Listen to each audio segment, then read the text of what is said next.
Hey everybody, welcome to another video.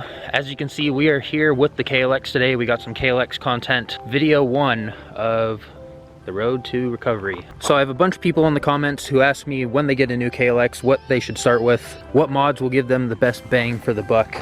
So that is what we are going to be talking about today, the top 5 must-have mods for the KLX. Let's go ahead and get into number 1.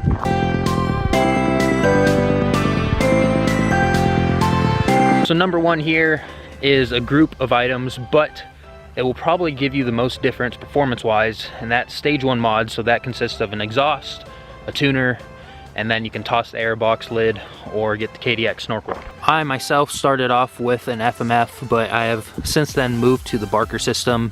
I also started with the EJK fuel controller, but now I have the Power Commander fuel controller. As well, I also started with a KDX snorkel, but then I moved to the lidless setup, and I usually only put that snorkel back on if I go to the dunes. So the KLX is pretty corked up from the factory.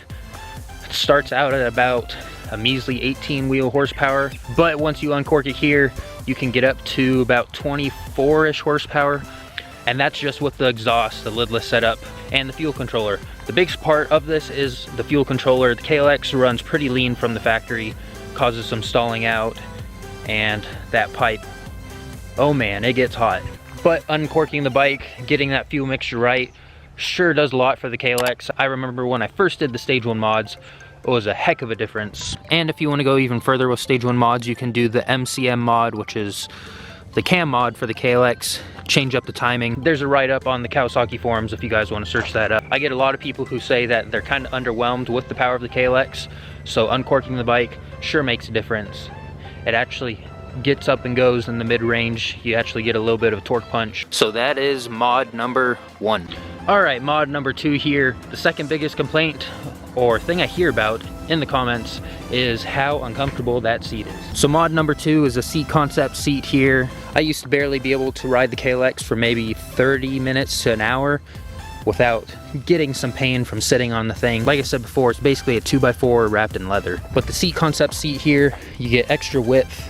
As you can see, extra width. I went for the normal height, so you do get a little bit more foam on the top. Now from riding long distance on the KLX, I usually need gas first before I need to get off the bike because of the comfort. I can easily go for 2 to 3 hours without needing to rest. I can run the bike and not worry about being uncomfortable, and I can enjoy the experience of riding. In terms of seat options, I've explained this before, but I went with the gripper top and the carbon sides. The gripper top is pretty much good for any material, leather, jeans, textile, mesh, whatever it may be. The carbon fiber sides, those are pretty slippery, especially with leather. I said this in my initial review of the seat, but I got a complete seat kit because I didn't want to deal with the staples and the cover and having to reuse the stock pan. So I just got complete seat, so that way if there's any issues with it, I can just take it back to Seat Concepts. I forget how long their warranty is, but they'll fix it because it's their doing, not yours. If you do it yourself, they might say, oh well, you didn't install it correctly. So if they do it, there's no issues there. Mod number 3 here, this is an important one. In my little crash video with the KLX here, I tried going up a hill and I was in the wrong gear, stalled out the bike, and I was stuck mid-hill. So me and the bike came crashing down to the ground. The bars landed on the asphalt. And let me tell you, those stock bars folded like a cheap plastic straw.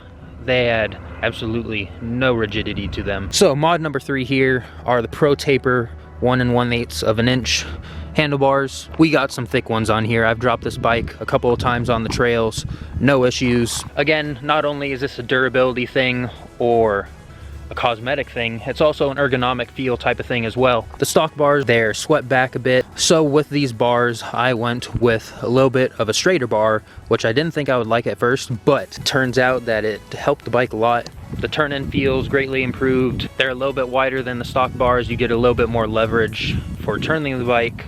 Of course, they're still upright, get your elbows a little bit higher up for that off-road riding. I decided to get the Pro Taper contour bars, and then on top of that I had to get some 1 1/8 of an inch adapters so that way I could adapt from 7/8 of an inch to 1/1/8 of an inch. So those acted as risers a little bit too. I think they're about 1/2 inch to an inch. Great mod, they're durable, ergonomics are great, and they improve the looks of the bike as well. We are moving right along to spot number 4 here.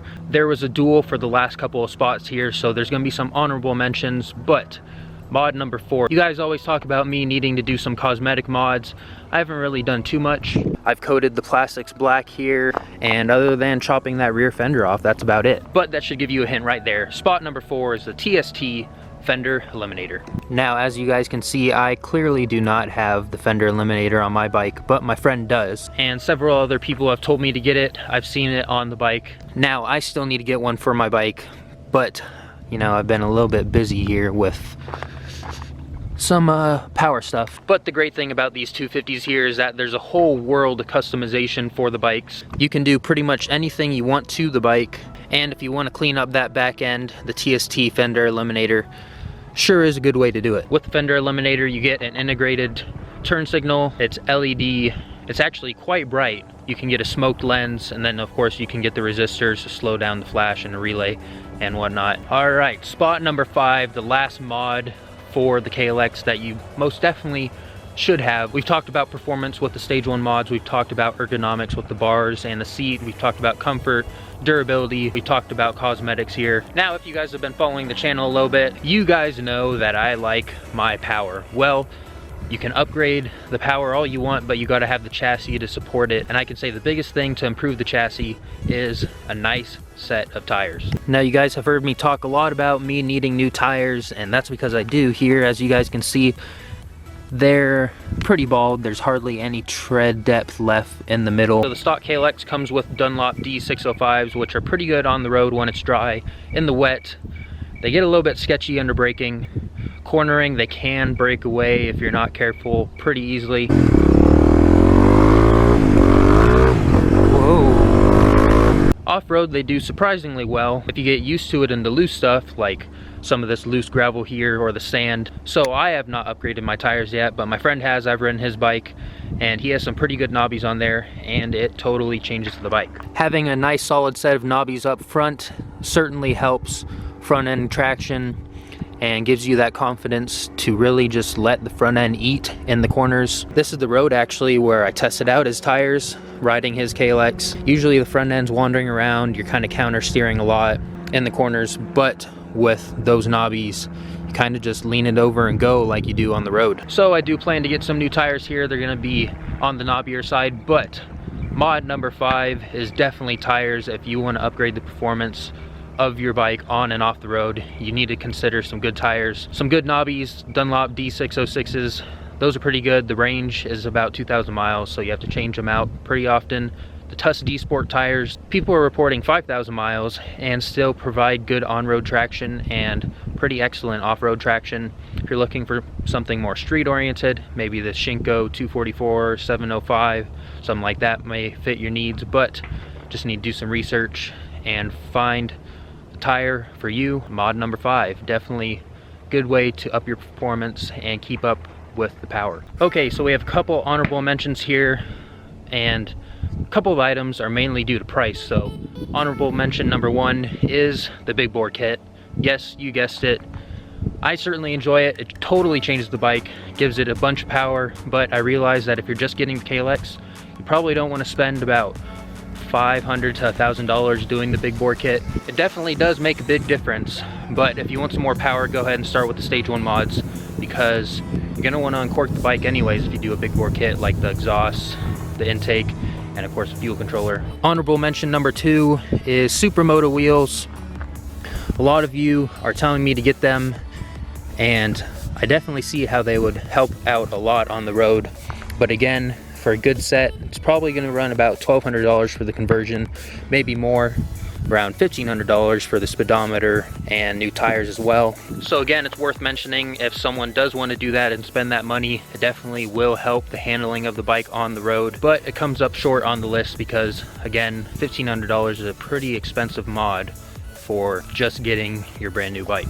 Honorable mention number 3 is adjusting the suspension. Now, this didn't make the list because it's not really talked about too much, but it is something worth noting that you can actually adjust the suspension pretty well on here. If you haven't seen that video, go ahead and check it out. I'll put it up here in the right-hand corner of your screen. Next item here is gearing.